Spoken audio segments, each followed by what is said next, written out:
Well, let's jump into this craziness that we're going to get ourselves into. So politics. I definitely want to jump into politics, and how crazy is it that we're going to talk about politics on this day when Biden was just elected president? Was he? I don't watch the news, so I only know that it was in waiting for the last couple nights. I don't know the verdict. It just happened, like hours as soon ago? as I woke up. Yep. And politics is the thing that nobody wants to talk about, but everybody loves to talk about at the same time. And I usually don't talk about politics because I have weird views that I haven't heard anybody else express. And so it'd just be mostly me explaining, arguing, people not seeing it, defending. So I don't get into it. I let everybody else fight it out. And I'm just like, I participate, I vote, but other than that, it's like, it's a moot point as far as I can tell. But, this is a good opportunity to kind of get my views out there. I know we've gotten into some political type stuff, but I guess people make everything political nowadays. So it doesn't matter what you talk about. It's got to have some kind of political backlash to it. Yeah, I guess so. Do you have anything you want to start out with, or do you want me to dive right into what my weird views on politics are? Yeah, well, you proposed the idea. I didn't come here with anything prepared, so agenda. Yeah, let's go at it and just see where it goes. Yeah, I'm not really prepared either, other than just I'm gonna was there something that like prompted you last week to be like, aside from the fact that voting, was happening? It's actually like one question, and I'm like, I don't know how I'm going to turn that into a whole podcast, but generally this is what happens every podcast: is I have one question, it turns into a 2-hour thing. So I figured it could happen. So, and it's the timing of it is ridiculous because, and not that I want this to become any type of like a Joe Rogan experience response podcast, but there's a question that I've heard him ask a couple of people, and it's something, it's a good question, and nobody has answered it in the way that I would have answered it yet, until literally like 2 or 3 days ago. Like finally somebody said the answer. It was actually his End of the World podcast. It was the one for the election, like when on November 3rd. I forgot his name. He goes on there all the time. He's kind of like a political commentator. I'll think of his name later. It'll pop into my brain. But anyway, he had 2 guys on there. He had a comedian and then that political commentator. And the political commentator sort of touched on it, and he kind of said it really fast. And it was one of those things where the answer kind of like glazed over. It they didn't go into it at all. And I think it's because maybe Joe Rogan, that's not the answer he was looking for.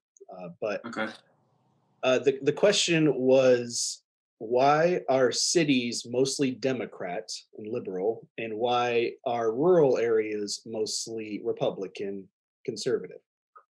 And I've always thought that was kind of obvious to me, but literally most people that he's asked has had the answer that universities are in cities, and therefore the academics and the educated are in cities, and they tend to be liberal. And that's kind of like the exact answer they give. And then the kind of like weird connotation behind that is like smart people equals Democrat, and I'm like, I know a lot of smart people that are Republican that have very good arguments and Republican views. I know a lot of smart people that are religious and conservative Christians that have, Christian views, but are actually very smart and highly educated positions. So that answer to me doesn't really jive. It doesn't really make sense. I was trying to feel that as you were saying. I'm like, well, how does that? I get the university thing, that could contribute, I guess, but to say generally, it contributes. Yes, these people are smarter. What is that connotation? The connotation, man. Yeah, we talked about that in the interim between episodes about connotations. So yeah, I think there's something built into that situation. No one can really answer it either. Or the Yeah. And there's many Okay. there's many variables that go into it, obviously. It's Mhm. not just one thing. So I feel like that is a small part of it. But again, it's like the way you phrase it that way. What do you mean by that? And then why? Bringing out the why. Okay, universities, cities. What are you Right. saying here? Like, smart people equal liberal? Like, I don't. Mhm. Or do you mean that there's something about a university lifestyle that necessitates liberalism? And to me, that's the next step. It's like, I don't even think the universities have any, like, hardly anything to do with it other than they're reflective of what a city is, really. It's a collaboration of many cultures coming together and living very closely with each other. Mhm. That's what a university is. So to me, the very simple answer, which is what this guy brought up, Kyle Kalinske. There we go. That's his name, Kyle Kalinske. Um, and he just quickly spotted off. He's a quick talker too. And again, Joe Rogan just kind of skipped over it. It's funny. His response was, "I really want to get like somebody who is an expert in this area to really explain this to me." After Kyle Kalinske kind of just like shot this Mhm. off, which is, um, I'm What gonna put was it in his my. response when Joe did that to him? What was he like? Well, all right. They're so embedded in the whole We're uh, just on some momentum. political. Yeah, they were so embedded in the whole presidential race that they just moved on. Like, Mm, it's just like as soon as he said, "I want to have an expert," they just moved on to something else. mhm. It was done.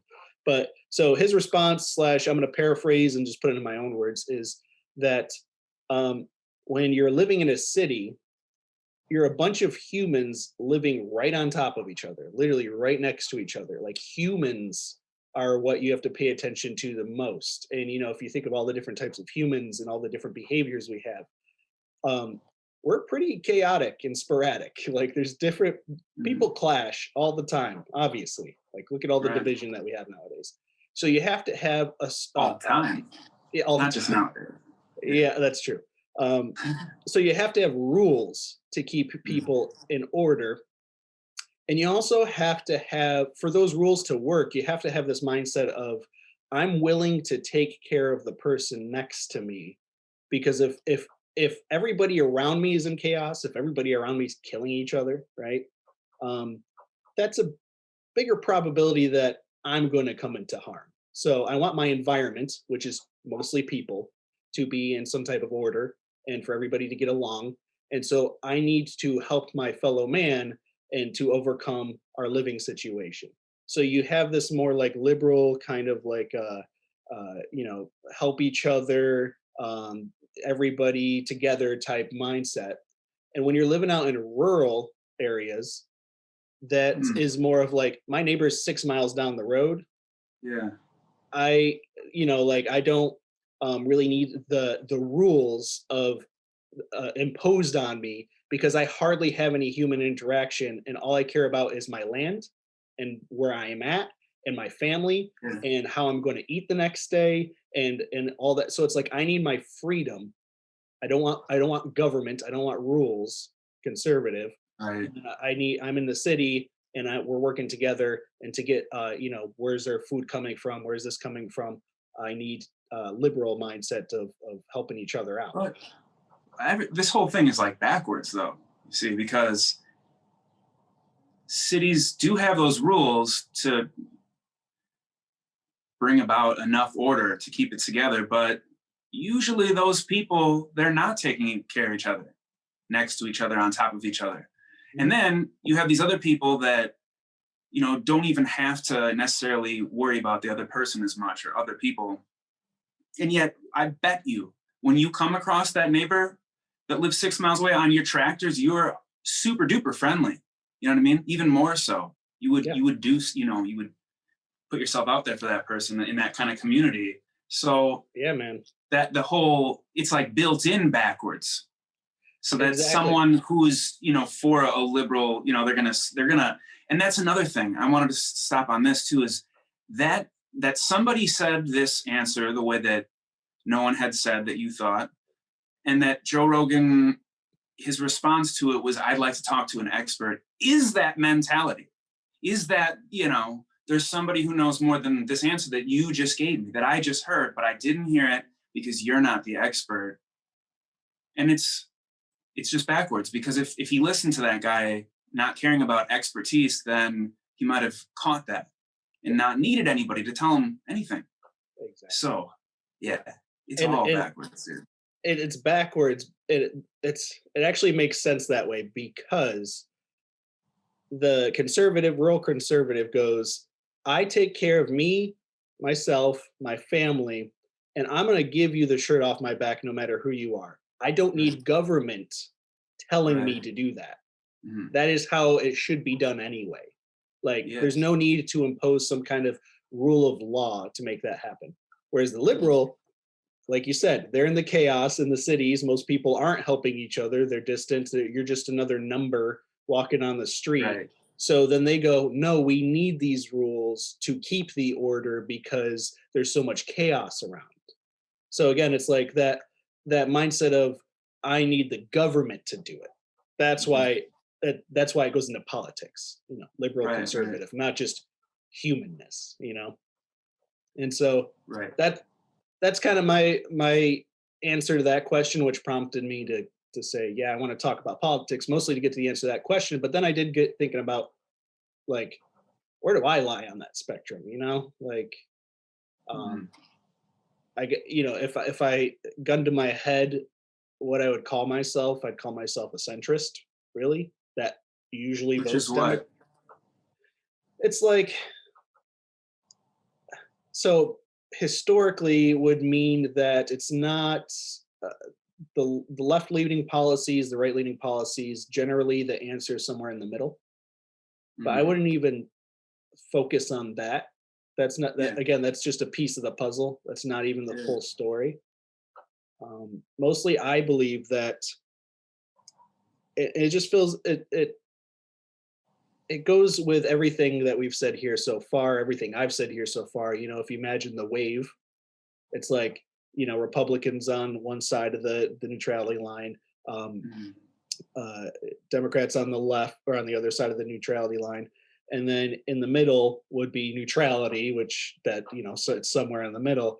But I wouldn't even say that. I would say that in certain situations, Republican ideals are optimal to solve that issue at that time.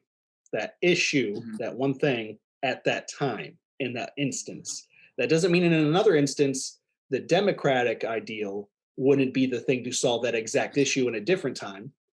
Or in the same time, it doesn't mean that the Democratic ideal wouldn't be the best thing in that time either, in that same position. So again, you think about the wave, and as things move about it, like, which one takes precedent? And that, to me, you're not is fixed in the view. You're not. I'm not fixed in the view. So, but I do want to say this idea of what did you call it, centrist? That's the label that is currently in the mix of labels. But I wouldn't even personally. I want a new label for myself. You know what I'm saying? I'm taking this label apart, because if the neutral point is supposed to stand in for this, I mean, when you say that sometimes this helps, sometimes that helps, like these are active. They're active. You know what I mean? It's not neutral. So to say it's neutral isn't, and you can't even be neutral on one, there's a problem and one, solution over the other. How can you be neutral in that? Really need to kind of be active if you're making a choice, there's it's kind of like centrists are like, what they represent, what the system is doing now, which is it's so split between Democrats and Republicans that nothing gets done. It's literally neutral. Like, there's no change. No change happens. It's just the same system perpetuated, because it's in balance at the extremes, right? So the same system just perpetuates itself. There's no overtaking of Democratic ideals or overtaking of Republican ideals. Really, if anything, it's kind of like they're just bouncing it back and forth every 4 to 8 years. They're just they do it this way, they do it that way, they undo what each other did. Really, it's so dumb. Yeah, exactly. There's no forward progress. So again, it's like there's ideals across the whole spectrum that can fit in very specific situations. So Right. when we hold these wholehearted ideologies where we're saying, no, I'm a Democrat, I have to uh, uh, vote for and embody wholly the democratic idealism, because I need to fight against all of the Republicans that are doing the same thing on the other side. Nothing gets done, and you don't think critically about the situation because you already have these inherent biases that you're just going to gravitate towards always. Mhm. You're not going to actually think about the problem and what could move us forward in an optimal way. So that's in how much that ticks people off What's when that? the fact that I hold this, it's like, This if I idea? talk, yeah, if I It's talk to it, ridiculous that yeah, someone could be upset with someone saying, hold up, wait a minute. Have you thought about this? How can someone, that always surprises me when that happens, you know, me because it's too. so, it's so rational to me, but Yeah, this comes, we're hitting on like a lot of topics we've already touched. And this is kind of like putting yourself in the other person's shoes kind of thing that we yeah, talked about. I mean, it's hard to see things like that from like absolutely Democrat all the way forever. I don't know what that mind is like, To yeah, me, it seems so rational to keep things open and be fluid with, whatever. yeah. Because I don't. It's it's just like when you get in those situations that people are talking politics. If you're talking to a Democrat and you say, well, there is some Republican ideals that I do agree with, and I would, in Mhm. certain like in this specific situation, I might have taken the Republican side, and then in this one, I would have taken. Democrats are going to be mad at you because they only see that other side. They only see the like.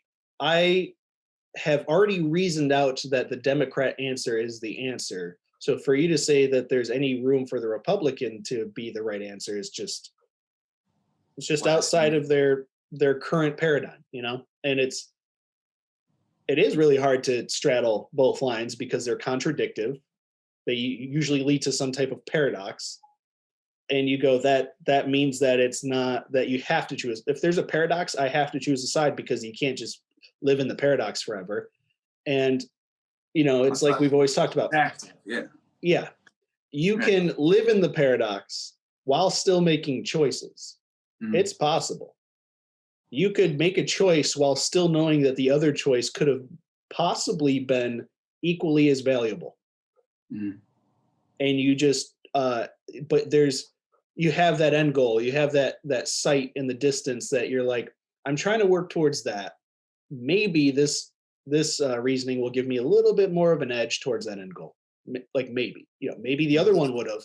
And for you to not even take into consideration both views, I feel like is really detrimental to your own personal well-being and the And well-being of others and the whole country and the world. then there's really no point to do these debates or to go around and I don't know what they call them, when they have the rallies or whatever, like, because Campaigns. everyone who's going there, who's gonna go there, it's like already set. Like, there's probably a small number of people who change their minds because of one thing or another, but if it's not an atmosphere where it's like these are the answers for you to choose, and everyone Yeah. looks at both, there's really no point for the whole charade. It's Well, ridiculous. what are the if you watch have you even watched any of the charade as of late? No, not as of late. Like the I mean, debates? Did you watch I the watched I debates? watched parts of the debates walking by a television that was on it, It's but I to didn't me, sit it's down. like, what was the debate about? There That's was what I'm no, talking about. there was It was no like real, defending rumors on each other the whole time, and it was like, can we just exactly. let's just talk about what it is instead of being like, you one time didn't say it that way and all this bullshit. And I was like, Yeah, yo, man, I mean, and that's why I walked away at a certain point. Like, there's nothing I'm going to get out of this. And exactly. that is not to Yeah, say that I'm a fixed minded person that's like, I'm one way or the other. We can come to this, but to me, the paradox and the neutral thing comes with setting all that shit down, turning the TV off, not paying mhm, attention. for me, not voting, and etc. So, but let's get back to it. Yeah. I mean, it's the same thing with me. I'm watching it and I'm like, if they were to sit here and actually talk about these issues and not just repeat their position, but kind of do it where you work it out. You talk to each other, and every once in a while you go, that doesn't make sense to me. I have this view and this is why. And the reason I don't think your view would work is because of this, and that. Right. They don't even do that. All they do is they go, you said this once, you said that once, and let me bash your character right now. It's literally just character bashing the whole time. And it's kind of, it's just emotionally draining. And it really has turned into like a football game where it's like, if you think about America loves football, man. I know. So each team has the same goal. They're doing the same thing. They have the same playbook. They have this. They're all doing the same thing. It's really just what jerseys they're wearing. And then so it's like, I like that jersey color. Let me pick that one and let me run with it no matter what. It's like, I'm from here and everybody else picks this jersey. So let me go with that one. And it's like, guys, this isn't a football game. This is like deep philosophical principles of how the world should work. It's like baser than that. It's like tribalism, you know, like my city over your city, like endlessly. And people like murder each other and stuff over these games on occasion. I mean, you've heard about like whatever. People get fanatical about that. It's a fucking game, you know. It's a game. Yep. I don't watch football either. I'm not a fan, but of the game, you know. Yeah, I'm not really. I'm trying to think of a sport I even watch. I don't think I watch any sports anymore. And I understand people are like, oh, you guys are sports bashers. I understand the benefit of competition. Sure. I understand what you could take from it and overcoming goals and achieving things and becoming a better person. Like I completely get that, but you can get that from other means other than sports as well. It's possible. I even get like, you know, like venting like energy, letting, you know, raging at the TV or whatever, or, you know, things like that, like baser things like, okay, but not for me. I'd rather not, or just entertainment, you know, like there's a beautiful tree right out the window, you know, I'd rather watch exactly for hours on end. So see how that tree is battling the environment around itself. That's what I'd rather watch. Yeah, that's the competition I'm talking about. Yeah. It you know, there's some things that, you know, people bring up all the time that it kind of, when I'm trying to explain to them, okay, here's another question. If Trump and the Republicans had won this election after all this outrage, after this seeming kind of like, it seemed like everybody's kind of mad at him. But the truth of the matter is it's still pretty split. Like right now he's got 47% of the popular vote. Yeah. And it's like 47%. I don't know what the calculation for how many millions of people that is in the country. That means 47% of our country still is voting for Trump. So if imagine Trump had won, what does that say about Democrats? Like, it's like, to me, that's one of the biggest like signs. It's just like flashing in your face, like that it isn't for everybody. I mean, that like, I have this conviction as a Democrat that I am right and this man is wrong and this guy is horrible. He's the devil, blah, blah, blah. Go on the long list of bashings that you can do against Trump. Yet half the country is still voting for him. How can I be solid in my convictions that it's literally a 50-50 chance that I'm right? But it's easy when no matter what that number is of the opposition, it's easy to be like, and this is why they do it.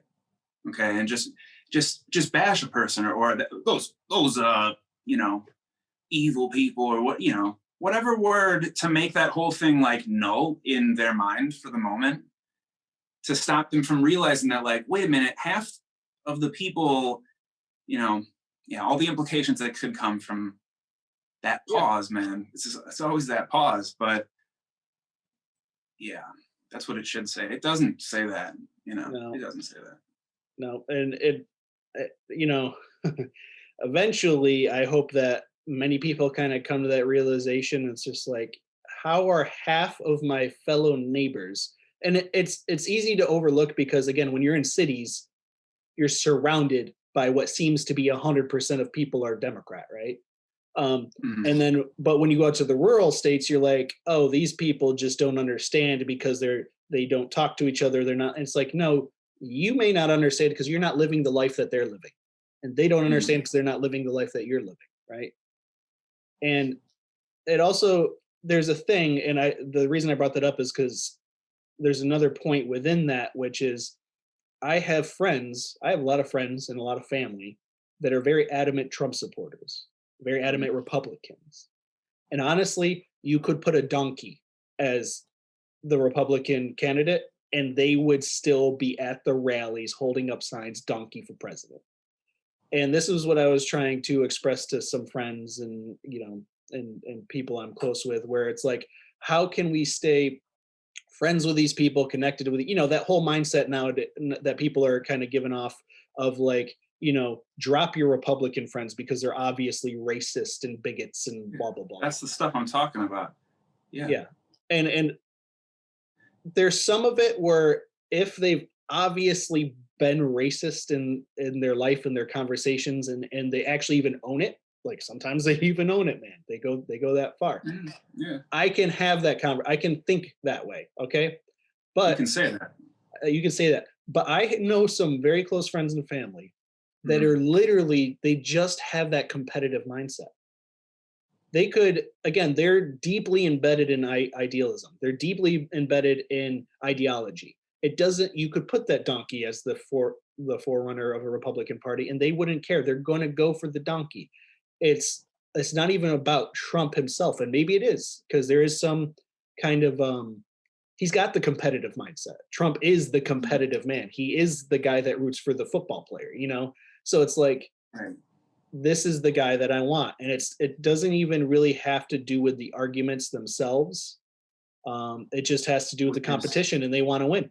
And I'm not going to defriend somebody because of that, because Yeah. they happen to have the competitive mindset. And at some point, their parents kind of indoctrinated them into choosing the Republican Party, right? And Yeah. it's like, I'm going to talk to them. I'm going to still be friends with them. I'm going to converse with them about their political views. We might have arguing and yelling matches. But Mhm. at the end of the day, I'm going to give them a hug and I'm going to send them on their way. And there's a reason I do that, you know, Mhm. because it's what we talked before. What are you going to do? You can either change their minds or you can kill them. Get rid of them. Yeah. That's the only way your team, quote unquote, is going to win. Yeah. Is you got to But it's change the minds or kill them. but it's hard when your team is not playing the game and you are speaking about. So I put it like this. I was talking with a friend about some of these things. Um, in the past, when I said I don't really believe the narrative of such and such a thing, which is it goes all the time. I don't really eat up the narrative, whatever it may be. Yeah. But because I said that, I was given one of these two parties. Well, because the rest of people from that political party say things like that. And I was like, well, wait a minute, I don't watch the news. I didn't, et cetera, et cetera. He was like, well, there's one school of thought that believes in that and wears masks or whatever. And then there's another side that doesn't believe in the narrative and doesn't wear masks, whatever. And I was like, there's always a third option, a third team, whatever. Like you come to me and you are offering vanilla or chocolate ice cream and I say, I'm lactose intolerant, man, you know? So when I'm speaking from the neutral point, it's not in an active way. It may be centralism or whatever, where some solution might be better than another at a specific time. But I'm I'm kind of talking about the neutral party, if you will, or the neutral lactose intolerance, that option. And even when I speak like that, just the other day, someone was like, "Wait a minute, are you in love with Trump or something?" And I was like, "No, I mean, I don't. I'm not. I didn't vote. I don't care. I don't really like either of them. I think they're just, but I'm just talking about, he said this and I didn't disagree with it. I don't believe he's wholly evil or whatever. And so I have this open mind enough to talk about both sides. But if the person is on this side and I'm talking about both, they're like, wait a minute, you're over on that side, away from me, against me. And then like vilify you. It's so weird. It's so weird. Like, it makes talking about it so difficult, this apolitical point of view, Yeah. And I could even get into, I'll throw out some specifics. It's like I've run into the same situation where it's like very specific things about the things that Trump wanted to do, which is get out all of the career politicians and replace them with regular people, right? He didn't do that. What he did is he replaced them with the people that are actually behind the career politicians. He replaced them with oil interests and all the interests that actually drive the political system to begin with. So it's like, what one could make the argument that he's exposing who's actually at the wheel, but at the same time, no, he's working with them, just like, just more directly, So didn't do that. The other thing I could agree with is reducing taxes across the board, not just for the rich, but across the board. But to do that, you can't just reduce taxes because the government still has to pay for things. You have to limit government and cut like unnecessary government spending, right? Right. He cut taxes, but he didn't cut the government spending. He increased the military budget. Did he increase it? Yep. The deficit has now grown. So if the deficit grows, that means you cut taxes, you're not putting enough money in, you're taking more money out than you're putting money in. So which I don't agree with. But I was going to say, aside from where the military already was throughout the world when Trump came into office, I don't think he sent any military. He didn't start any war. Correct me if I'm wrong. And I feel like that is fucking significant because there's never been a year where there wasn't some war going on. Yeah, it's significant to me. I think that's a real plus. And how can he fully ended any of the wars, but he didn't start a new one, which is that's which is crazy. That's great because think of how much money goes into war. You know what I mean? So I don't know about these budget things. I don't know the details, but when you say he lowered taxes, where's that money? It would seem maybe he invested more into the military itself, but he didn't disperse it, spend money dropping bombs. Again, the thing is, you can make the economy look really good right now by doing that, by lowering taxes and inflating the deficit, but eventually something's going to break. And eventually we're going to run into that break down the line. And that's where I get into what he says. And this is the whole reason I'm not for Trump. Again, even though I can agree with some Republican ideals, which those things I just listed are Republican things, it's not just Trump. All of them have said that forever. You could have put anybody in there and they would have done the same thing, right? Yeah. It's the fact that it really comes down to the way he handles the public when it comes to the ideas. Again, it gets down to precise arguments, right? Right. His way of handling the public and trying to get these arguments through is by lying, deceit, not being forthcoming. And I don't know about that. No. Let me add one more thing to that. To me, and this is how I see it because I'm into psychology, and this is not how most people see it. Again, another thing that I get in arguments. Mm-hmm. He, like most people, he's not doing it on purpose. Yeah. He doesn't even realize he's doing it. He fully believes that what he's saying and what he is doing is the right thing, reasonable, and he doesn't understand why anybody else doesn't agree with him. But whether or not he understands that this conviction that he really thinks means he's not deceitful. I mean, he may be inadvertently saying untruths and things like that, but he really believes that he's saying, and I think whether you like him or what, that's a good quality in somebody, in anybody. So continue. I had some The things the only going on. problem I have is he straddles the line so much, because here's the thing: most people, I would say 80% of people, maybe even more, maybe a little bit less, give or take, they do the things they do, they say the things they say because they actually do believe them. They believe they've reasoned through it, and they Sure. believe that they're saying and doing the right thing for themselves, for the people around them, right? Sure. There is a small percentage of people that actually do things to harm others. Hmm.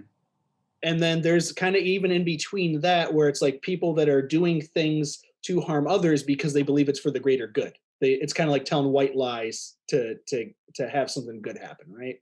Mm.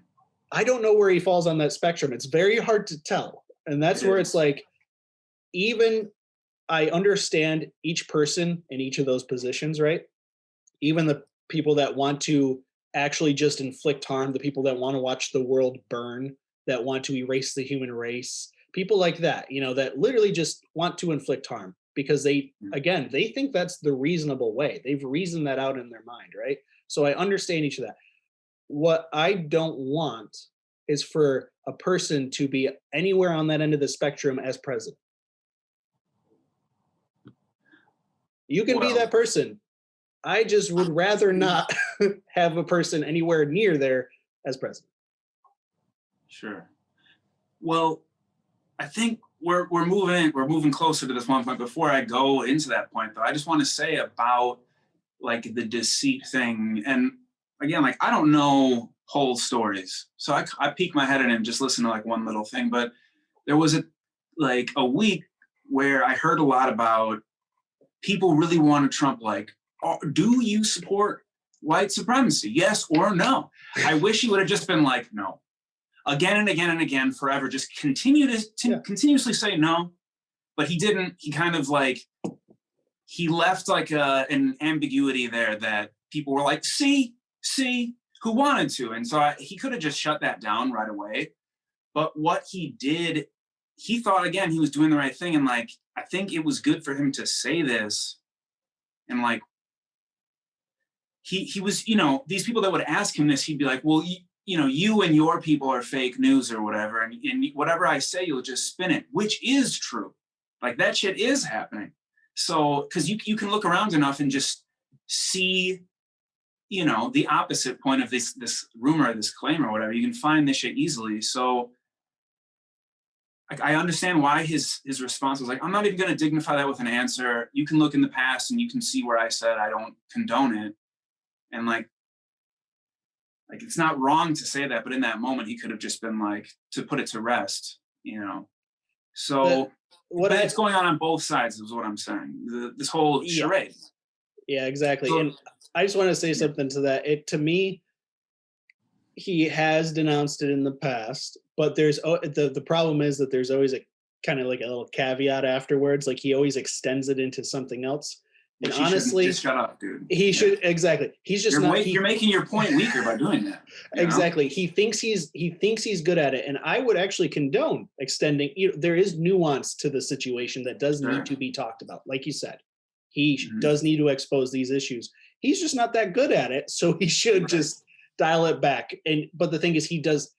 That's his disposition, is to think he's good at everything. So he does just continue on.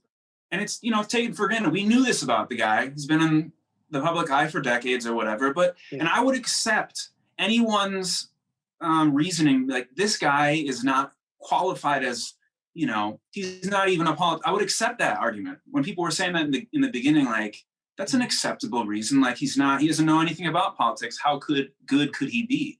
But it just turned into like these. Where they're drawing things out where it's like, well, where did this even come from? Because I don't know, man. It charade, man. So yes. You said you had another point. Have you made it yet? Oh, yes. You intrigued No, me. I want to go into it because, we start going in on one point and then it dissolves and I come back to charade, man. And so you were talking about, you said 80% of people, no matter what they're doing or believe it, they really think they're doing the right thing. And then there's a smaller group who, what? Actually, on purpose? again, it's yeah.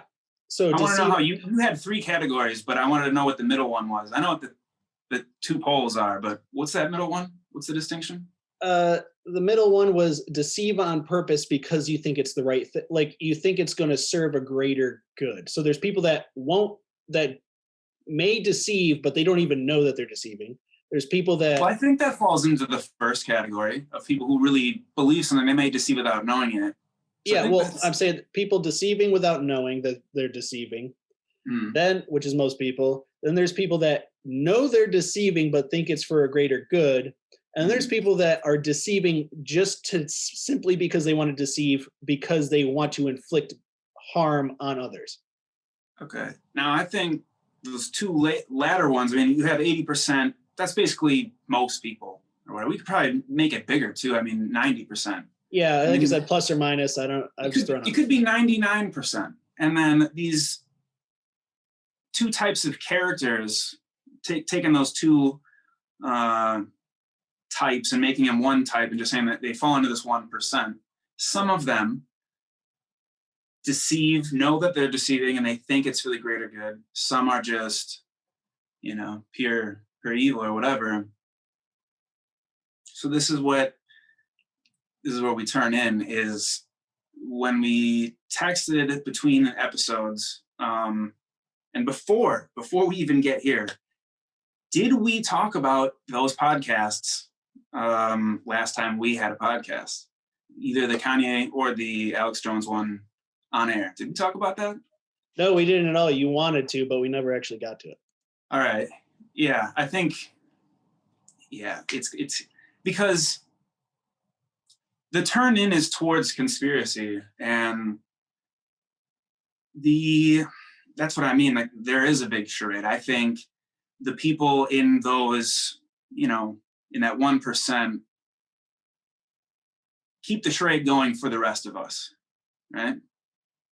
I think that's what we're in. And on top of it, I mean, my question to you was, you listened to the Alex Jones podcast or the Joe Rogan with Alex Jones, and we were talking about it, and you had some energy about some of these points. And then I thought about how, I think it was our episode 2, I brought some of those points up, and you were like, yeah, but what will it mean for my life? And so how much do I invest in that? And we moved on. And then Alex Jones is talking about some of those things. You're excited about it. So I ask, how does that all strike you? What did that all mean to you? Were his stories just like fantastical things he was saying, or did they ring true? And then how does that affect this big picture and this, the tit for tat mentality and the whole charade or whatever? What comes together? Because you said when you wanted to talk about politics, I said, we got to come this direction, because that's how it is for me. That's how I see it. So how did that strike you? So the reason to be honest, the Alex Jones podcast, the Joe Rogan, are some of my favorite. Like, they're ones that I would actually go and rewatch. Oh, yeah. There's not too many of those when it comes to Joe Rogan podcast. Some underlying things are, number one, their banter back and forth I find hilarious. Right. It's some of the podcasts that actually make me laugh out loud, right? For sure. And I've actually tried to watch Alex Jones by himself, mostly because I watched that first podcast with those 2. And then I was like, I know nothing about this guy. I just know that this was a crazy, weird, hilarious podcast. I want to see what he's like. I watched the show. I was like, this is not for me, right? This is actually, like, again, the spectrum. I feel like Alex Jones and Joe Rogan really neutralize each other. They kind of make it so that it's a very palatable to have that information. Alex Jones by himself skews it to the far other end, and him by himself, there's some things I could handle. There's some things I could not, right? Okay. So them together, I really liked that banter because, and I'm going to get down to the root of your question, which is like, how does the information strike me? But I just wanted to set that aside. Like, it's the people really that keep me engaged. His Sure. voice, their Joe Rogan yelling at him to stop being so crazy for a second and let them Mhm. fact check some things and Well, information before we gather. before we dive down to the root of the thing, let me just talk on that. Is that they really talked about? I don't know, like I don't recall those two first. There was three, right, with Alex Jones altogether now. That sounds about right. Well, I didn't. I've seen them in the past. Who knows how many years ago that was? I think they Yeah. said like haven't been here in a couple years, whatever. But I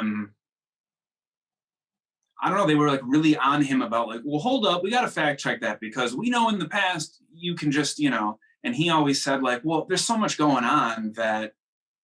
So again, I don't think he's deliberately. I think he really believes what he says when he goes off the rail. He definitely does do that. It is too much to handle sometimes. I don't need the fanaticism. Like he's getting so mad, so worked up about this stuff. The globalist elite, you know, Yeah, exactly. and like, dude, I'm with it. I'm with that idea, but I don't need to be yelled at Yeah. about it. But I think, you know, whatever he skews, I mean, he's bound to do that on his own, like going off the rails. But again, I mean, they were holding him to the facts this time, and it still held up for like 90% of what he said or more. Yeah. So And again, that's so what's then crazy. That's yeah, what's crazy. that is what's crazy. And so like that's what I'm asking is like, how does that strike you? Because if it's holding up, and this stuff was like previously not even like considered, it wasn't even, I don't know, some of the things he talked about. He didn't even really touch a lot of stuff, even though they spent like 3 hours. I mean, they didn't really go into a lot of topics, and there's a lot to go into, but Yeah. it all sort of adds up to me where I just can't deny that, you know, and then you deduce things from that. Like my deduction is that the whole political, whatever, that's a whole charade designed to keep us in just enough chaos with just enough of the idea of security to never propel forward. And I don't know why, you know, it's though that group of people, if it exists, if all this makes sense, and there are people that want, I don't know why. Well, I guess the idea is that there's just a small portion of people who are they view us all as mindless animals to be dealt with as such. And so we kind of let them. But you know, they set up a lot of things that, you know, we're conditioned into it. But along the way, you know, this is what I've heard is that and it makes sense, is that they always have to tell you what they're doing. And they do this through media and like movies and things like that. You'll just, in all sorts of ways, they kind of have to tell you, and they're kind of like vampires. We have to invite them in. We have to participate. And we endlessly participate. Normalize it all. Yeah, they normalize it and they show it to us. We don't question it, and they're conditioning us, and we're getting more, you know, like factory farmed, you know, industrialized, turned into robots, whatever, which, you know, they already see us as that. They want to get rid of us. So then you take all this in and you are one of these cows, you know, and you're walking towards slaughter. And what does it do to you? I know what it does to me. But previously you said, it doesn't do much because how will it, the world being flat, just one example, how will that affect me from day to day? I think that you know, if the world being flat is a fact, it must all be tied in with all this. And it seems tie-inable. And it seems a part of the keeping us down narrative. And all makes sense to me. So I think to look into that aspect and see, oh shit, that isn't what I thought it was, is one way in. And so it's not like the fact, you know, that the world is flat itself is like the significant thing, but that you discovered that you're being deceived on this huge scale. How does that strike you? You know? So you hit about 5 million different points that I want to dive into, but I'm going to stick to two that seemingly are unconnected, but I'll try to connect them. I want to answer kind of your first question, which is, again, how does the information strike me, right? And where do I lie on that spectrum? Does it all culminate into the reasoning that you're putting forth? And can I see that? And do I agree with that? All that stuff. And then I also want to get into enlightenment. oddly enough, because Oh it no, not oddly enough. I fully, mean, I yeah, think that is integral to the situation at hand here, the big picture. I'm exactly. glad you said so. Okay, so Alex Jones, I'm going to put this into an abstract picture for you because it's the only way I know how to describe this. Mm. And it's the same picture that we've always kind of drawn, right? Imagine I'm going to do instead of an upside down triangle, I'm just going to do a regular triangle, right? So you have at the base, imagine the food pyramid, right? But what I want to do is I want to change it into little dots. So at this bottom line of the triangle, there's just infinite amount of little dots, however many you want to put in that section, right? And then as you go up in the triangle, the little dots, the number of dots reduce, right? Mm-hmm. And if you think of that Ishtok-Bentov graph where you take a bunch of those little dots and they what's the word? Reduce. Intersect? Yeah, intersect. Okay. They basically, those dots are reduced down to some kind of archetype at different levels. So as you go up the triangle, it reduces and reduces and reduces. And at the tip of the triangle is the vertex point that everything reduces to. So we have our surface level down here with all of our tit for tats that we always call them, of all the different elements of the surface level of what we perceive, right? Then we have all of those intersecting points of how everything converges and dilutes and not dilutes, how everything converges into distills, actually, thank you, into different paradigms, different archetypes, different things like that. So if you think about it that way, we have that lower base level, right? What Alex Jones does is he gets these little pieces, these little elements, right? And he takes them, and he's very good at this, at taking them and seeing the bigger picture. What he's doing is he's distilling it down to a generality, and he can then again project that back out and go, I see what's going on here. I see the strings being pulled. I see what's going on. And that's exactly the metaphor that I used before to a friend who is always kind of like, well, what is that going to do for me? I'm like, well, I just presented a point. It's our job to find the connections between them. And it's hard to describe like what that picture becomes when the dots are connected. It's hard to get someone into that. So as he's doing that, there's all these little elements he's putting together, and he's distilling, and he's very good at it. There's another piece there.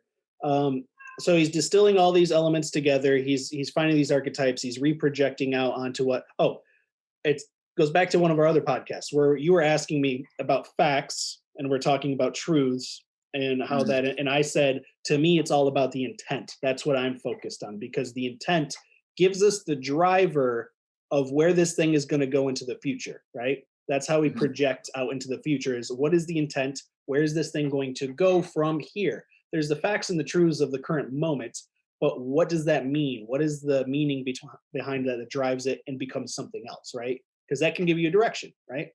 So that's what he's doing. He's finding the intent. He's taking all of the data, finding the intent, trying to project out what he thinks their end goal is and what their future is, right? So he's on this next level up, right? He's not at the very tippy top of the pyramid yet. And what I want to say is, if you think of the Ishtok-Bentov, and you think of this little thing I'm laying out, you can kind of imagine this set of dots is converging to this one. This set of dots is converging to that one. This set of dots is converging to that one. That's how you can kind of see how they connect. At the same time, again, it's all it's superposed. It's all simultaneously superposed. So this dot on the second layer up is actually also, there's a perspective where it's containing all the dots on the surface level. Sure. Where the one in the middle on the next layer up is also containing all dots, and the one over here is also containing all dots. So there's 3 different perspectives you can derive from taking into consideration all of the elements on the surface level. There's also different perspectives you can derive from taking any combination of those elements. So imagine Alex Jones was able to see all of the elements. Yeah. Imagine he did have access to all the information, the intent of everybody. He is God. He can literally see everything, right? Depending on what level or layer you are perceiving these things at, you can still derive different intents and different goals and different perspectives, even though you're all looking at the same things, right? So, ooh, this is where it gets tough with you all every time, man. And we're coming there. I'm coming for you. All right. So again, I could be looking at the whole world. He could be looking at the whole world, because we're two different nodes looking at the whole world from two different experiences, perspectives. Even though we're both distilling the information down to a certain level, and maybe we have the same mental capacity to distill it down to the same level. Like we're both on the same level of evolution. We both, our brains, the amount of neurons we can process at the same time, we're both there. Still, there's the complexity that's around us, the life experience. It all goes through this filter where you can look at the same things and derive two different directions based on what you assume the intent is. And I just want to, before I let you go off, I want to let you know this one thing. So as we're distilling down, we get these different perspectives, right? Trying to think, because it kind of links back to enlightenment, but I'm going to leave that one for later. God, it was right at the tip of my tongue, and I was building up to it, but then I got derailed. Always is. Yeah. Let me go back through it.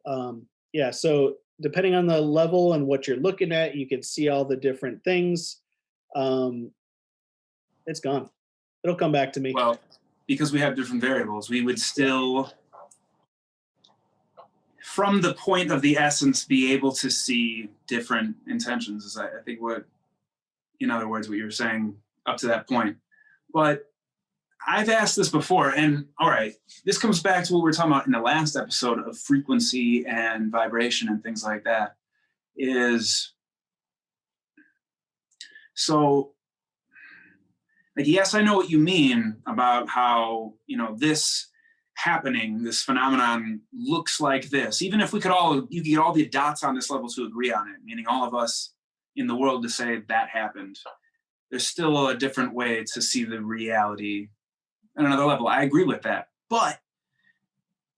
And although the dots have essentially their own reality, while they're together in this space, this is like their shared reality. And so something is across the board there for anyone within that box, even though they can see it differently. And what if that is just a frequency of reality that they are keeping us at, so that our ability to distill these essences is, limited. It can't be done because there are, and now here's another thing. We were talking about how they, see us like animals like this. I don't know if you ever saw this picture, man, but there's a photograph. It's like an aerial shot. It's like desert. And there's just like thousands of sheep or goats or something like that. And they're all lined up. And then there's just this one door frame. And there's no fence. But none of the sheep go through the fence. They all wait to go through the doorway, so you can always go to a different, frequency, but we allow ourselves to stay in that one. Mm-hmm. So that's one part of it. And within this world, I mean, if, like I used the example before, if a ball is bouncing down a set of stairs, even if you're blind, but we're standing next to each other, or you're deaf or colorblind, or all these different personal universes, but while we're on this, this frequency, we would see or hear, or, even if I saw it and said, that's blue, but in my own personal world, what is blue is green to me, and vice versa. Maybe we see it. But we are sharing this level of something. And I realize that there's something else that goes into it all. But for right now, I'm just in this section. It's where we live all the time. Yeah. So I think on this level, just speaking from here, there's something going on. And of course, like, if there's something going on, I think, to me, how that strikes me is even more, I want to know about what is beyond what is just a fabricated limitation. So I get that. Okay. And I finally remembered what I want to get at, and it actually ties into that. The word I wanted to use was, it's a tool. So Alex Jones and his conspiracy theories, and how the way he or dilutes, just keep using the Distills. word, distills all of the information into his point of view and his perspective as to where that intent is going to push the surface level into the next iteration. It's a tool for me. It's the reason I like listening to it is because, like you said, there's a lot of things that he is getting right. There's a lot of things he is getting wrong, which he has. I wouldn't And say a what? lot. I Not wouldn't say a lot. He well. wasn't Okay. getting a lot wrong. He Again, might exaggerate. the reason I say that is Yeah. because when he points to the individual points in space time that he's saying, this is what happened. That's where, when he goes on Joe Rogan podcast and they fact check, they're yeah, here it is. Here's the article. Here's the here's where you got that information. You know, it's even stuff like years later, like the whole Jeffrey Epstein thing. Oh yeah. He was saying that 10 years ago. Yeah, and of And course it now was called crazy for a whole decade. You know, like exactly. And Yeah. so I'm not talking about that. I'm talking about the intent, where he is projecting what the intent is of all these groups to move into the future. And this is what this is a little complicated, so I want you to stay with me for a minute. for sure. Where I say I'm using it as a tool is because on that, just let's use the two layers. On that second layer up, where he's distilling the information and he's seeing that perspective and he's taking all that information on that space, he's that vertex point that he distilled all that stuff into, and he's projecting a certain layer, and then that layer grows out into the next layer below it as we move through time and space, right? It grows into something else. And so he's projecting literally where all this information that he's putting together is going to take us. It's just like the tit for tat, where people can see things as either beneficial to themselves or not beneficial, As even anything. though, yeah, it's anything. Like we were just talking about, people could be lying and deceitful but not even know it. So it's this tit for tat area, right? So with that same information, even with that same projected idea, or that those same facts, somebody else over here on the second layer could say, I take all those facts and I think their intent is different. So now when we project this way, that as that projects down into that triangle, right, you're getting a whole different set. You're getting a whole different direction of the future. Yeah. Which both to me are equally true and based on the same facts. Okay. And have the two different perspectives, right? Now, hold on. I just want to get to this point. Sure. So that's why it's like a tool that I like to use to see what is his perspective on the information, right? Right. But knowing all the well that there's somebody else that's projecting the same information in a different direction. And so that's where I go. I cannot know the intent of this of the people involved, or the direction that they're taking it, or what it's going to happen. But here's the thing. Right. You can't know that, because I do want to say, just let me put this in here. Is you said at one point, intent, pushes the direction of the future into the future, a certain direction. And, you sort of set the present moment aside from that movement out. You said there are things we can know about right now and blah, blah, blah. And so I guess what I'm saying is, yes, we can't know ultimately what the intention is here and where that intention will take the whole system. And on a bigger, scale, it's happening 1,000 different ways. I get all that, but we can know what has happened in up to now and successive nows, which is what he brings up. And so to that, I mean, there's nothing, you can see the intent. I think it's undeniable in that. By analyzing what's before What has happened. We do know. Okay, I get that, but here's the thing: is unfortunately, Bodhi, we are the they. Me and you, yes, we are the they. Each one of us is the they. There's people that have different power structures and levels of influence on the whole system. Yes, right. But I would consider them they.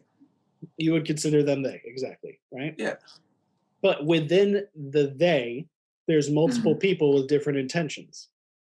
And I said I said I think the other two ends of that spectrum should be morphed into one of deceitful people thinking it's for the best and truly deceitful people. Imagine, Alex Jones's interdimensional child molesters. So he believes that eventually they're trying to turn into interdimensional child molesters. That's the whole progression of where the whole thing is going, right? Is that what he says? That's the ultimate end goal? Yes, that is what he says. Okay, well, we can come back to that. I don't know any details either, but it was in one of the Joe Rogan podcasts. He said basically they're aliens, they're interdimensional child molesters. So imagine that's okay. Here's what I'm saying. I think that's just a fraction of the whole. I don't know if that's really. Did he say that's like what he really thinks? He literally said that, and I think it was in the second podcast. I mean, we'll come back to that. Let's come back to that anyway. Let me finish this. So imagine there's somebody in the levels of power that they literally are looking towards that end goal. They're like, that's what I'm going to get, so I need to do all these horrible things to society to make that end goal happen. And then imagine there's somebody that goes, no, I don't want that to be the end goal. It needs to be done this way, whatever that way is. Yet the end goal remains the same. They try to project into the future two different paths, but they end up coming to the same end goal in the end from two different perspectives. That's also a possibility. So again, there's different people that could have different levels of intent. One thinks they're the right, the other thinks they're right. They're actually opposite from each other, but they end up converging at the same idea at the end, right?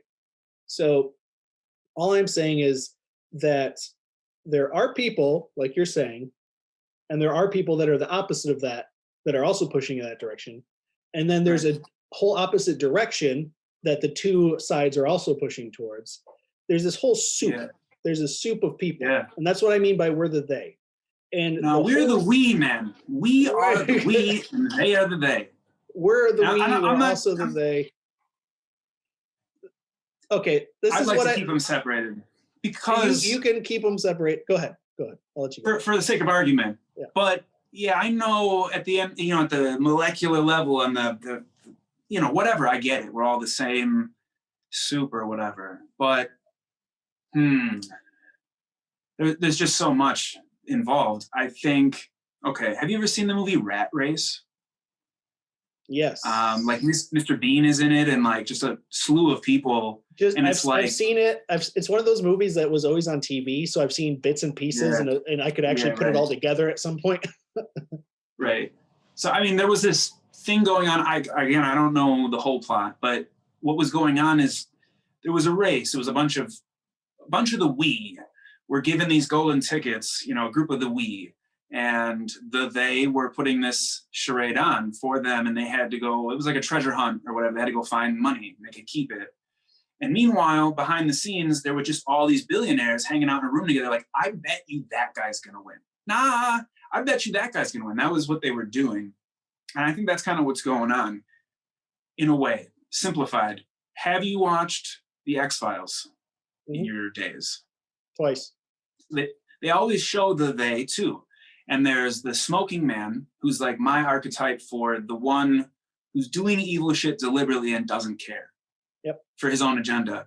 But then there's also that other dude. He kind of looks like the guy from X-Men, like the older guy, like the old Magneto. Not the bald dude in the wheelchair, but the other old dude. I think he was in Lord of the Rings too. Oh, yeah. There's some character on X-Files, I don't know, he has kind of like a really, like a butler kind of, he's out in the suit and he's really proper, but he's like a billionaire, and he's always in the room with the smoking man. Oh, and he's always the guy who's like, he's like, do you have to kill that person? Although he's still in the betting room on, betting on society and the game that's going on for their end goals, but they literally have opposing views within their own secret society that they're imposing on us.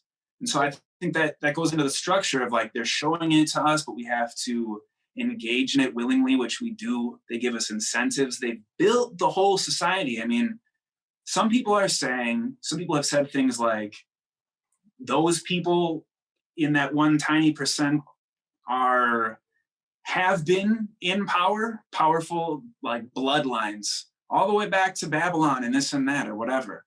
Like they have controlled things from day one. And that's really why they think we're all useless, because we've never come out of that to their level on our own. And now we can bring in enlightenment. I think that they think that what they are doing is for the best because they think that they're enlightened and things like that. That's one kind of angle of it. But then at the same time, why I like to have these conversations and I ask, how does that strike you, is because as a part of the we, as a cattle, in here, how does that strike you and what are you going to do? I think the only thing that you can do about it that has to happen, I think that the whole thing is kind of set up like this, is that we have to liberate ourselves and become enlightened to be outside of that game. Otherwise, there's no winning within the game, And that's where that angle comes in, if you want to expand on that. You already said it. I mean, that's exactly where I wanted to take that whole idea. Yeah. And you just chopped it right off. So the outline. Again, the tools. I use these tools to derive certain paths because, I was going to ask you this question, but you already answered it. Okay, say that's exactly what's going on. What can I do? Yeah. And by me saying we are the they, we can impose some kind of change on the system. Oh, well then in that case, yes. If that's what you meant, of course. And we've talked on this point. That's why I love to talk about this. And though it seems weird that we're talking about politics, it's really connected because, the Kay and the Bohm talks where they said things like, if there were just 10 people who really dropped out of this charade, they could come together and become the new they, be, an even more influential, but for the good, Exactly. in a non-destructive direction. Yeah. So even an individual person has the ability to drive the whole system in a different direction, depending on the what I would call the relevance of their situation, the relevance of their ideas, the relevance of their direction, of their intent, right?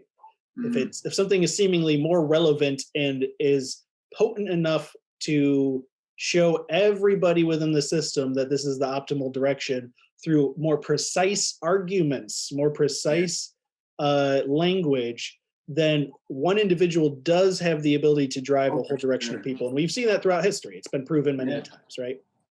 So where I say we are the they, to me, again, it's like that whole system of tit for tat, even though we're sitting in that lower level of the triangle, we can build ourselves up or distill ourselves down, however you want to perceive it. We are at the essence also. In the essence. Exactly. We're all in the same boat. So by me listening to Alex Jones, I'm using him as a tool I can see that perspective now. I didn't even know that perspective was a perspective before. Now I see it. I'm going to listen to everybody. Yeah. Which politically you could call that is we need free speech to hear all of the crazy people, quote unquote, what society deems crazy people. Mm-hmm. We need free speech. I'm a big proponent of that politically. I need that. Again, kind of more of a Republican ideal right now, less a liberal. Anyway, enlightenment. That's what I really want to speak to. Enlightenment. What do I do? What do I do with all this information? How do I act? How do I change the direction of the thing? How do I exert my influence? All that good stuff. And and that's the last part of what you said that I really want to point out is the whole. I see enlightenment as an internal state that kind of becomes a filter, right? It becomes a filter for how the individual node that you are in the sea of nodes acts, reacts, takes in information, organizes that information, spits it back out, and that's how the change is made, right? And this is something that I'm working on and I want to get to. And again, it's a paradox because it then becomes an ideology and something that you need to practice, but not necessarily. Not necessarily. This kind of goes into what Sorry, is there a break moment? You can cut this out too. Just one more. I'll explain what it is, and then put a pin in that. To me, what it is most people use conditioning as a filter to filter the things that they need to react to. Right.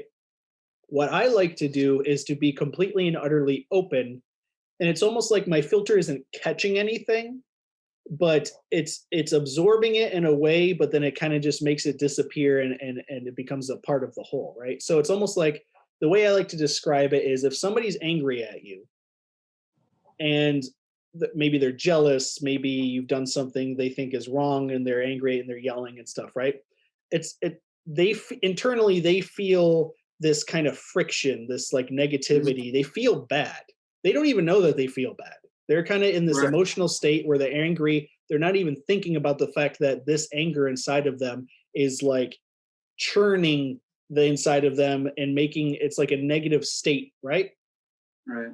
If you were to take that and then get angry at that, and it becomes an argument or anything, it's almost like a demon. Like literally they had this demon inside their heart, and now it has transferred to you. Now your internal state is of the negative sense, the negative. Unless it doesn't touch me anymore. Exactly. And how does it not touch you anymore? And that's what I'm saying by filter. It's like staying wide, man. Let that shit fly through. Stay as wide as possible at all times. You need to take it in. You still need to take it in. I still need to listen to Alex Jones. I still need to listen to all the information, right? Mm-hmm. But for me to let it become this part of me that really puts me in a negative state, and then to use that emotional negative energy to inflict change, which is what most people do. Yeah. To me, you're not actually taking the whole system in an optimal direction. And that's why they somewhat have a right to do this. We are just so foolish that we are letting this happen, because most people are like that. It's so base to, it's such a limited kind of energy to use, violence or that friction or whatever. It burns itself out quickly. It's not a good direction for the whole system, but we all do it. And again, while it's happening, we almost don't know it. After it happens, we don't really know how to process that or whatever it may be, but it just continues. And for that reason, we kind of do just, keep going with it. And so it's really hard too, man, because like I said, I have to practice it, because I find and I talk to you about it all the time. I find myself in those moments of emotional anger. And again, afterwards, most people, what they do is they try to reason why they were that state so that they don't feel bad about being that state. Yeah. Right. Oh, that must have been it. When I look back at it, what I try to do is go, I don't want to be in that state. I don't anytime. It's kind of like when you look at people and you see those after when people age, they get those the lines in their face where you could tell that they've just been sad, depressed, and angry their whole lives. Yeah. And then they try to inflict their ideology on you, and you're like, why would I want to follow somebody who has obviously not been happy? Isn't that what we all want, is to have some kind of internal peace? I guess some people don't want that. They get so deeply ingrained in it that they actually don't even want the internal peace anymore. They're just like, no, this is just how life is, right? There's no way to internal peace. It is that demon, or it becomes hell, Yeah. You become the hell, and then you start creating the hell around you, because you want to make your environment to reason the fact that you have an internal hell. Your environment has to reflect the same, or else there's no reason behind it. So then if we, as we keep as wide as possible and it doesn't touch us, the reflection doesn't change for that other person. So then what happens? Then we would, if we keep wide enough and clear enough, then we should reflect back into them. Wouldn't you say? Yeah. Exactly. Yeah. And so I've seen that kind of thing happen all the time, where there's a little video I saw of, it was a camera inside of a police station, and some guy was in distress, and he came in with a knife, and he's like, you couldn't hear anything, and it was all blurred out and stuff, but whatever. And one of the cops just came over and like reasoned with him, not like, get down, or shoot him. He just talked this dude out of it by just being open, by being like reasonable, and like, Yeah. And that's always, I'm obviously, if to achieve an effect like that, you have to widen up. I mean, you would think the energy coming from there is going to be greater than this balled up anger, or whatever it is. Clearly more limited. Yeah. But the thing is, the energy is equal, so that's what makes it hard. That's what makes it a game where you go back and forth. And also, one thing I want to put in is the potency of it, where again, it's really hard to get in that mindset. We're humans. We have conditioned responses. I'm human. I understand this to be the way that I want to be, right? But it's very hard. It takes. It's not even just practice. It's kind of like this. It's this like thing behind practice where it's just like you have to make it the inherent state of being, right? And that's the hardest thing in the world. And when I say potency, I mean like you would think to expand yourself and make yourself wide, that the best situation would be every situation you come into, you utilize that mind space to reflect that onto many people, right? But what that does is it's kind of like you're dispersing the energy kind of more freely. So you might not have enough energy to really inflict a potent principle into somebody else that they really absorb it, right?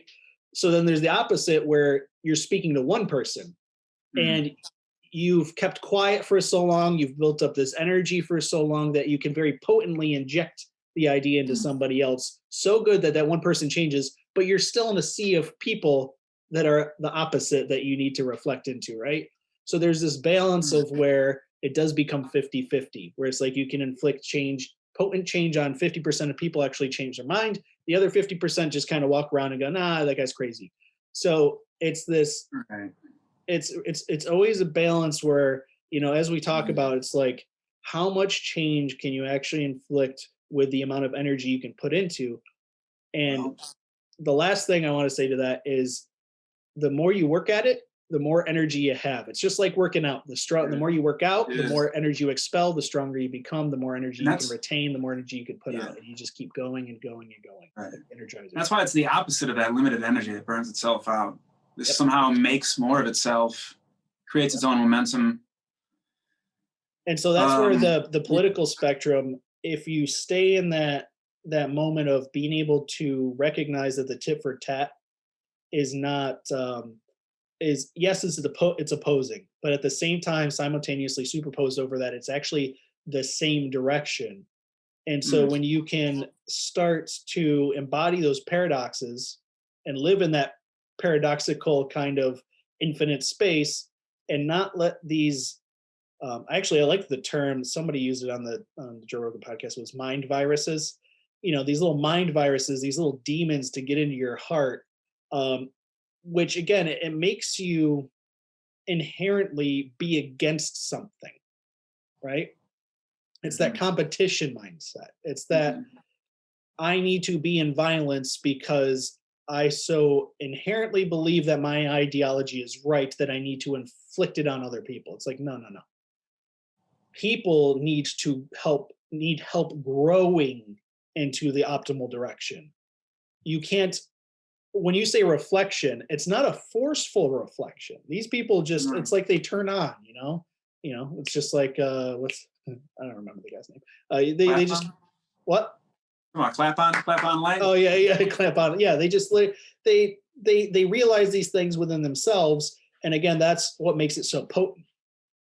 Is it's not me yelling at you to get my point across, because then you're just going to get defensive and you're going to curl up into that little ball inside of you. For sure. It's like, no, I need to make more precise arguments through an enlightened mindset that then you do change people's minds. And this is the last point I want to make of this, and I'll let you go off on anything you want to, but actually I said this so well the other day, and I'm probably never going to be able to recreate it, but it's the whole, what I see is the reason that there are so many Trump supporters, or the reason that there's so many Democratic supporters, and that there's seemingly so much division where they're not even listening to each other. That's the very reason, is because they're not listening to each other. As Oh soon yeah. as you say, I am not willing to listen to this person because I believe they're a bigot and they're a racist and there's no reason Yeah, for me to whatever. listen to their reasoning behind why they hold these ideologies, right there, as soon as you stop Yeah, listening, exactly. you stop being able to engage with people to Well, actually change their minds. because there will be friction there. Yep. There will definitely be conflict at that point. So you need to listen. As hard as it is, as much as you don't want to hear it, you have to listen. That's Well, you don't have to. You don't have to. But I mean, if you want to, if you have this intention and a desired end or whatever, it is required to be as open as possible. But you don't have to do any of that shit if you don't want to. Yeah. I'm just saying, don't you want your team to win? If you're a Democrat and you want the Democrat, it's not to be such a close race where it's 50-50 and you're biting your nails and wondering why half the country are horrible racist bigots. Why do you have to wonder? Why can't you just ask the questions? If you want your team to win, the only way to make that happen is to change the people's minds so it's not 50-50, so it's 60-40, which means you have to talk to people that are on the other side. And we've already kind of talked about this. I'm not picking sides, but I think the activities of the city folk and their, the chaos enhanced by these strong emotions, these friction causing emotions was, the opposite of what should have happened. It was more the same kind of garbage, if you know, like the Molotov cocktails and the bricks and the bullshit. I mean, they defeated their own purpose by doing all that stuff. It's just ridiculous. So they shouldn't be surprised. They should take a look around and maybe look, not just around, but inwardly, turn around and fucking, maybe that was not the best thing to do. I mean, yes, they won. And so they're probably not going to consider that, which is, unfortunate, but if they were. It's funny because it's exactly what you just said is like, there's a hypocrisy there, right? There's you're actually doing the exact opposite of what your intention is in the actions that you're taking, right?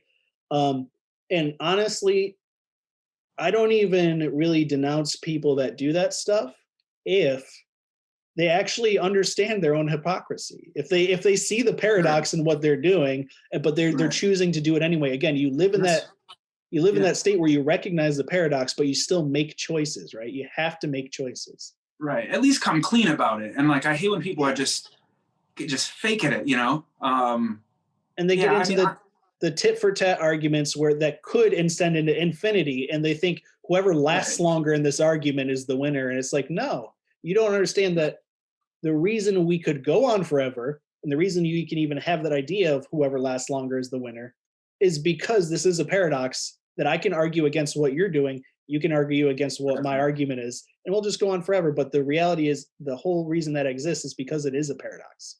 So just admit it, that even though your actions are such, stop trying to reason it.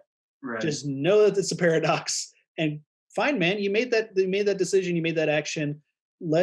How about we talk about the optimal path forward from here, from wherever this position in space-time is.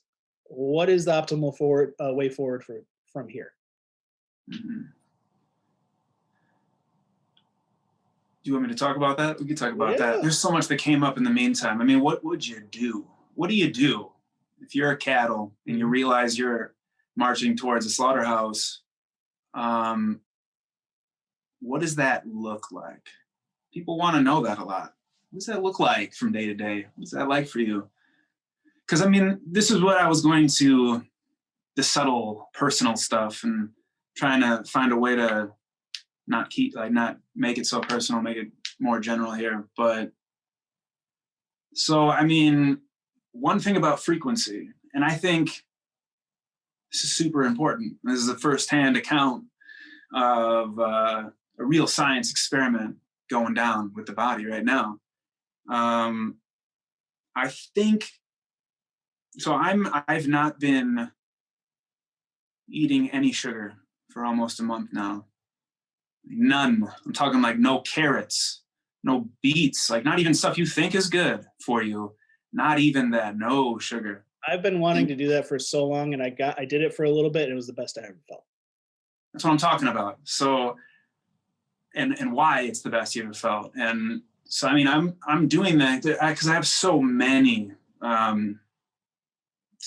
issues that I've been like dealing with for a long time, that when I go present them to somebody, whatever, it's like a laundry list or a and they're grocery kind of list like, of issues. They don't see this thing as, they don't think that they could all be related, all these 30 things, but in fact, they are all related. And I think they all have to do with sugar. I think sugar has to do with the whole,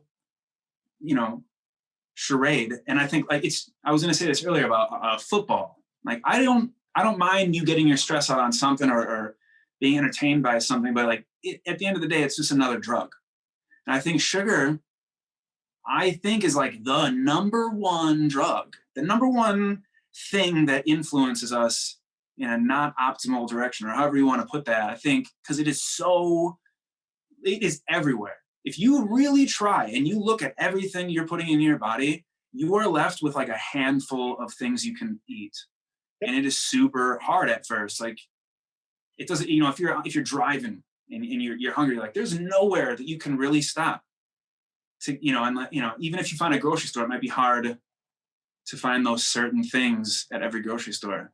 And it's like, not everything, there was a time period in human evolution where sugar did not exist.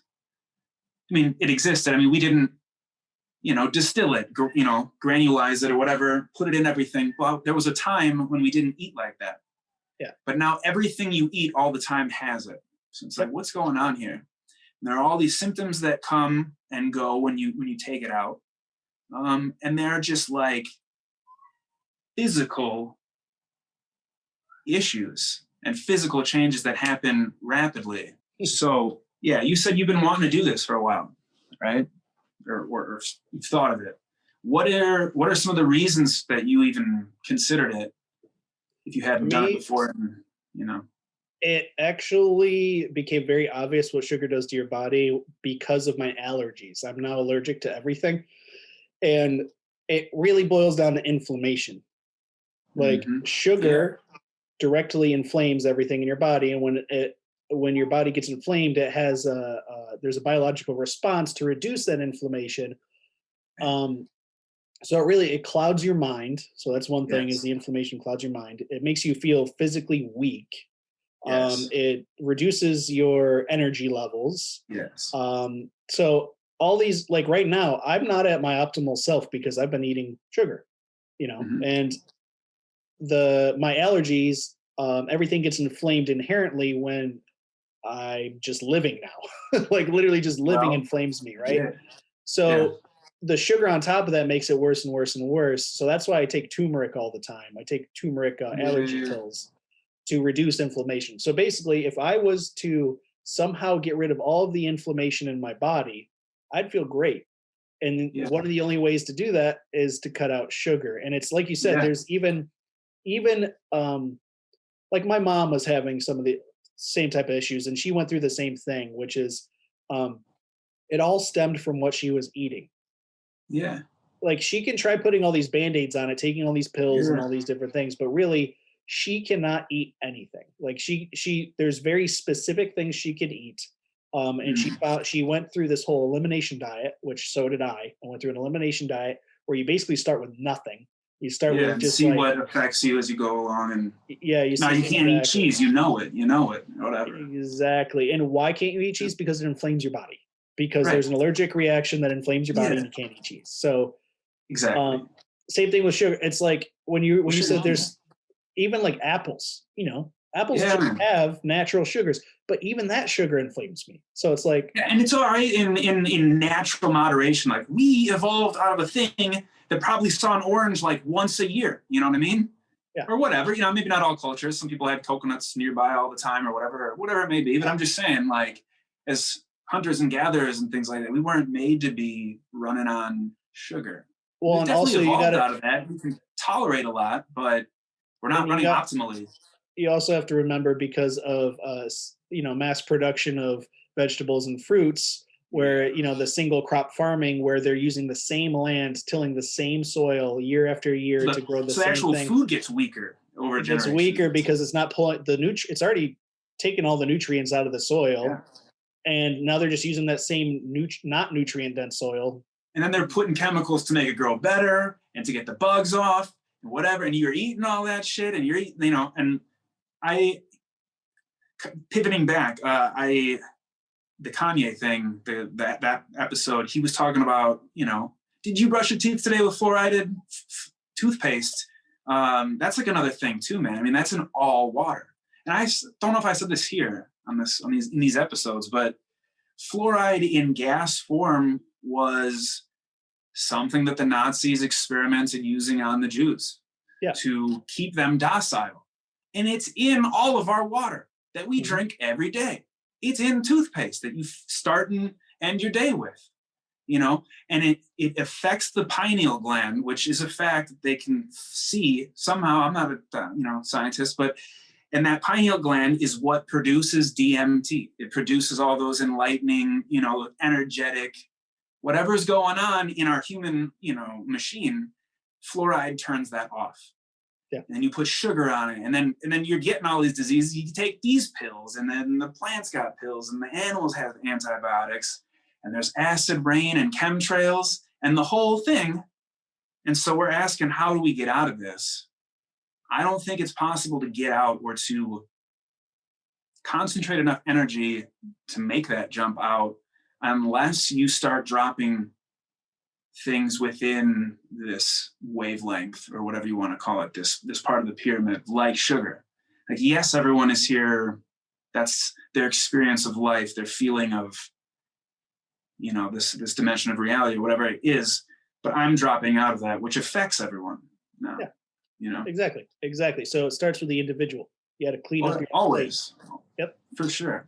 But I think naturally that extends out. I don't think it's again, it doesn't have to be a forceful thing. If somebody comes up to you and says, "Man, I've been feeling really bad lately, and this is why," and you go, "I wonder if you have inflammation. I cut out all sugar, and I used to have something like that, but now I don't because they cut out all sugar." Boom! Now you got another person. It just happened naturally within the person. But it ain't boom, dude. Because if it was, then it would be changed overnight. It would take months, years, whatever, decades to get everyone. But if you could just boom, boom, every day go out and change someone's mind, man, shit would be different fast. So that's not happening, because people do not have precise arguments. People do not know. And then I can give you the most precise argument, but like I said, there's, when I'm sort of starting to draw the picture, someone will be like, well, how does this apply to me? Or like, what are you, a Trump supporter? They're not listening. I can put together my point. We can get to the essence. I'm willing to walk there with you. Are you open enough? We'll get there, but everyone stops it up. Well, no. I can tell somebody, I feel incredible. I feel so good, dude. My sleeping is different. My bowel movements are different, man. My machine feels good. I feel light. I don't eat much, and I'm not hungry. When I do eat, a sizable bowl of what I can eat, green vegetables, broccoli, and all that stuff, I never feel heavy. I never feel tired. All the things that are good are good. And I can tell somebody that, and they'll go and eat whatever they're going to eat. Doesn't matter. There's no boom. There should be a boom. I would argue that is not a precise enough argument. Are you telling me that if I told you your ailments could all, and I'm giving you, dude, you give me a list of 1,000 ailments and I say one word, sugar. That's not precise enough for you? For anyone? It should be. I'm telling you, because everyone's always like, well, where to start? There's so much information. But if I'm like, all that aside, it's sugar. Do it today. Give it 2 days. Give it 3 days. You will see. If you don't believe me, go back. No harm done. Doesn't matter. People don't care, because I don't know if it's the argument or their hearing, or if it's just the literal addiction, man. I think it is the number one drug. How are you, if I tell somebody, you can't have, pizza because there's sugar in the crust, there's tomato sauce, there's sugar in and the milk on top and the cheese, they're going to be like, no way, no way. But it is So possible. this specific argument, along with all other arguments, to me, I think about it psychologically. It's like a game. It boils down to the simple fact that did you change your mind or did you not change your mind? Regardless of the fact of what the specific details of the argument are. Did you Sure. change your mind in some way, even if it's a little baby step towards that direction? Did you or did you Yeah. not? Right? If you did Yeah. not, your argument is not precise enough. Well, I think I did. I think you always do, even subconsciously to people like that. I mean, if you are, again, like you could use this instance about, in relation to someone who's in a state, heavy, dense friction state, and it might not be boom this time. But if you can maintain this openness and this reflection and just say, like, there's another way. Like, fine, you don't believe me. And like maybe that wasn't good enough for them to spark the boom at that point. But I think if you don't waver in that thing, I think it has to affect, because what you said it earlier, I mean, when you're in that state, you want to make the world reflect that state. You're doing things outwardly to get that result. If it doesn't happen, that affected them. Like they're going to realize, like, well, that didn't work. In the same way that if I'm talking to you and it didn't hit you, I should be learning that was not the way to get in there. You know what I mean? It should be. Exactly. But all I'm saying is you saying sugar is that's an ideology where somebody else could say, oh, it's I this. don't think so. Oh, it's that. Oh, it's this. I think it's a fact because I did it. And I mean, I'm living proof. So but I don't think that is an ideology. But that's you. No, but That's okay. you, I'm not saying that every organism, every body is gonna, I'm not even saying that everyone feels as shitty as me and you are describing because of all the sugar that they're on or whatever. There's people that can smoke their whole lives and not die from it or whatever, not feel shitty. And there's some people, whatever, and everyone's different. I get that. But I'm saying when like almost everybody always eats this one thing and there are these sort of phantom symptoms across like a whole culture, a culture which is being adopted by the whole world. Like, I mean, I think it's a fact. And it's not an ideology. I mean, I'm putting into words and giving you ideas about it, but it isn't my conviction that sugar is the thing. I'm telling you, I eliminated this thing as a fact without an ideology involved. And I saw results, and I didn't even have to register them and incorporate them into an ideology. It's just a factual. All I'm saying is that is you, though, because there are some people that might need sugar. Oh, and that's to survive. Of course. But when it comes to nutrition, every single person is different. Yes. They grow up in different locations. They eat different things. Right. Really, if you were to take your blood levels of all the way your blood's reacting to all the different things that you eat, there's a whole spectrum of people that eat different things. Right. And some people, again, if they were to eat the things you're eating, it's going to be detrimental to their health. Right. Let's just put it this way.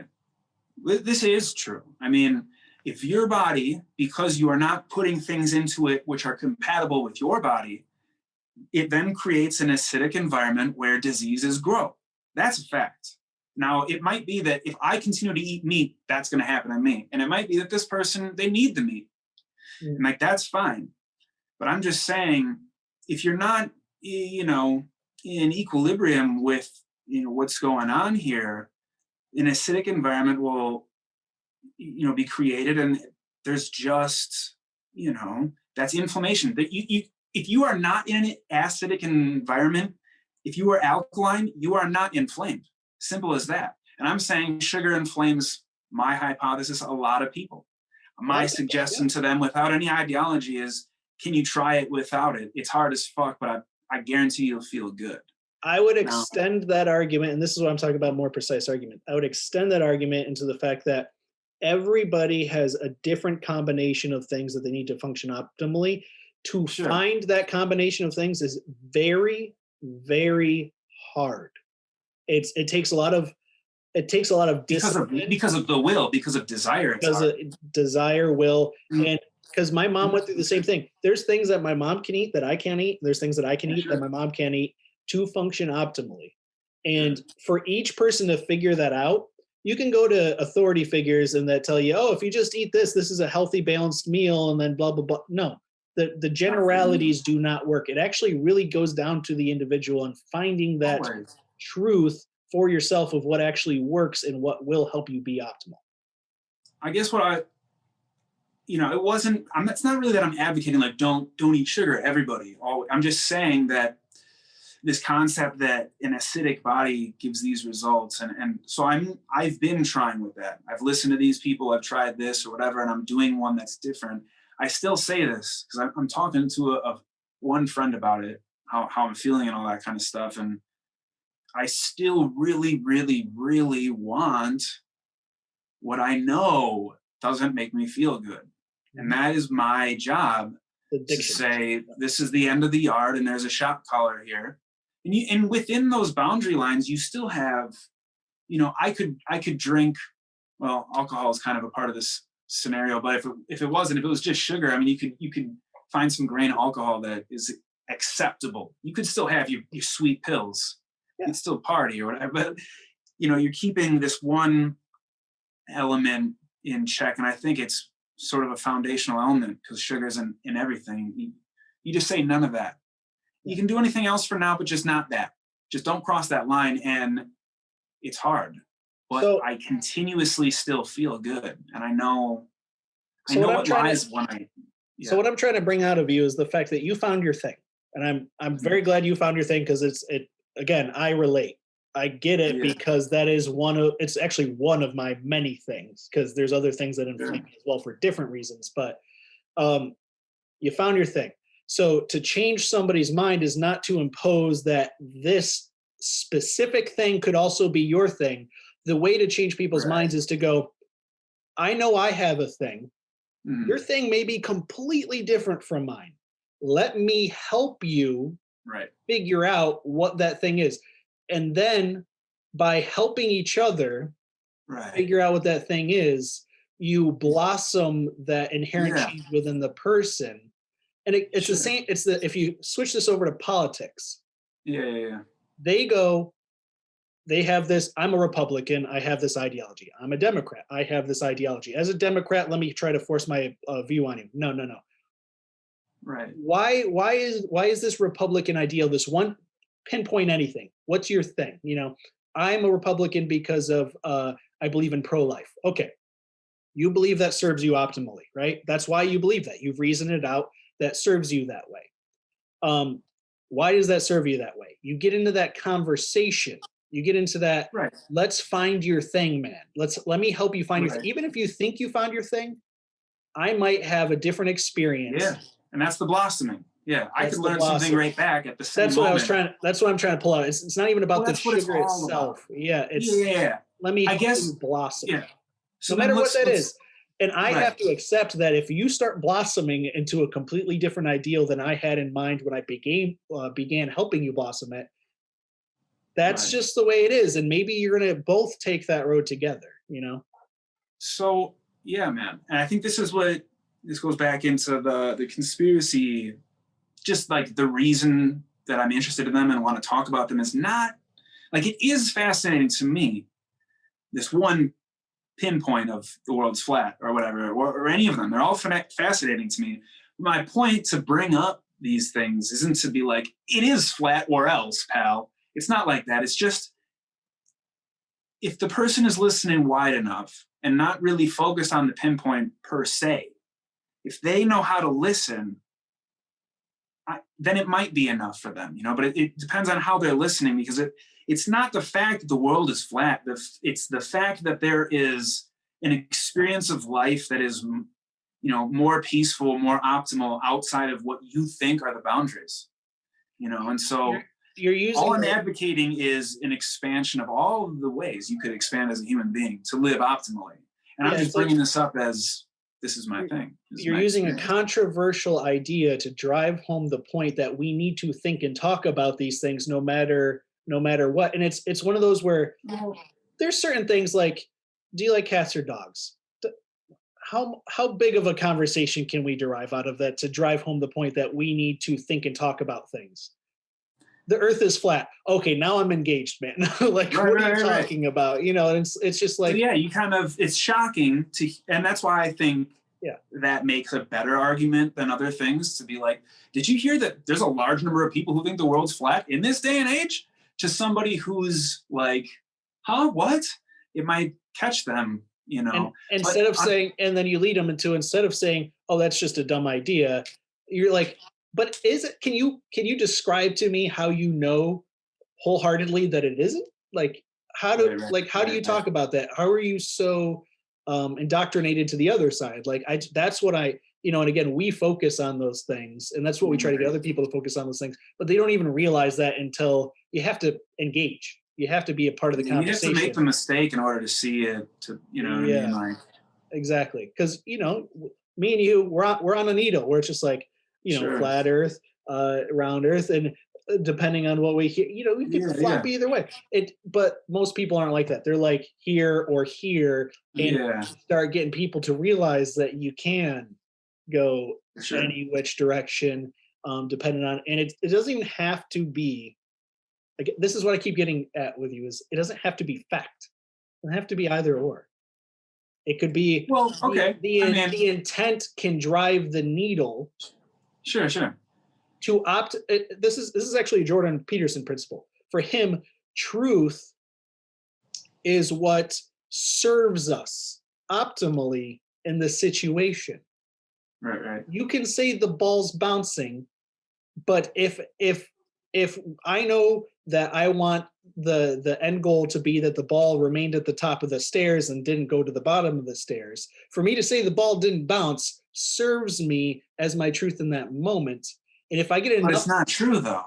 okay, If we all but saw it bounce and you just really wanted it not to bounce, you can't and just say it. here's this You point just, goes to your whole all smoking right. gun theory. Yeah, okay. If I get everybody to believe that the ball didn't bounce in our collective Yes, then you reality, make it true. the Yeah, yeah. ball didn't Right. bounce. And that's a huge problem. And that's a part of the stuff that it's like in the ether of our words that we're seeing that we can't articulate, that we hope other people can see. If you can see that, I mean, that's where it is, man. And there's But then then you get in the real philosophical idea. Whereas if we're living in a collective perceptual reality, possibly, if all of us believe that the ball didn't bounce, did the then it didn't. ball actually bounce?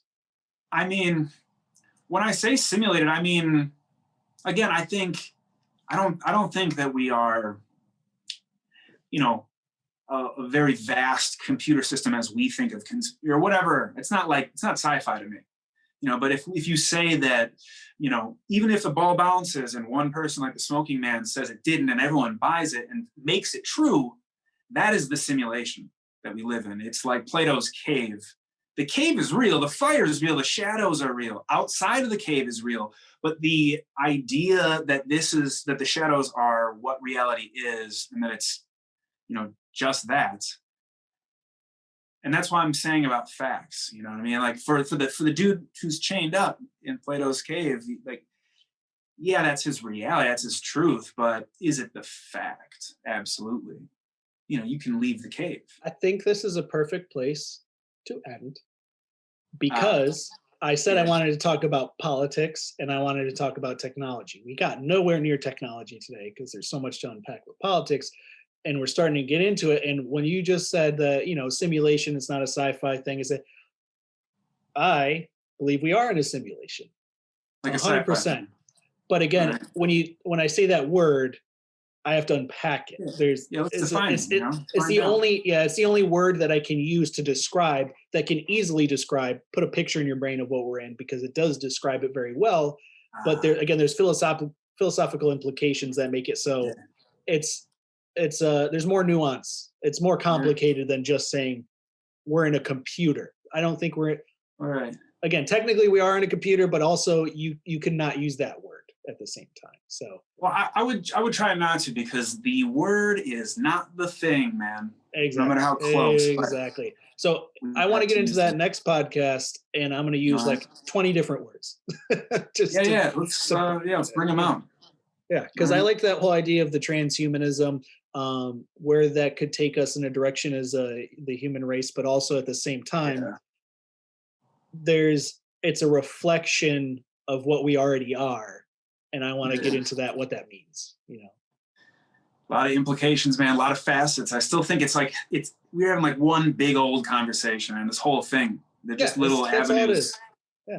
And it's so good though. I hope people are Just following keep along on playing it. this. It's big, man. All right.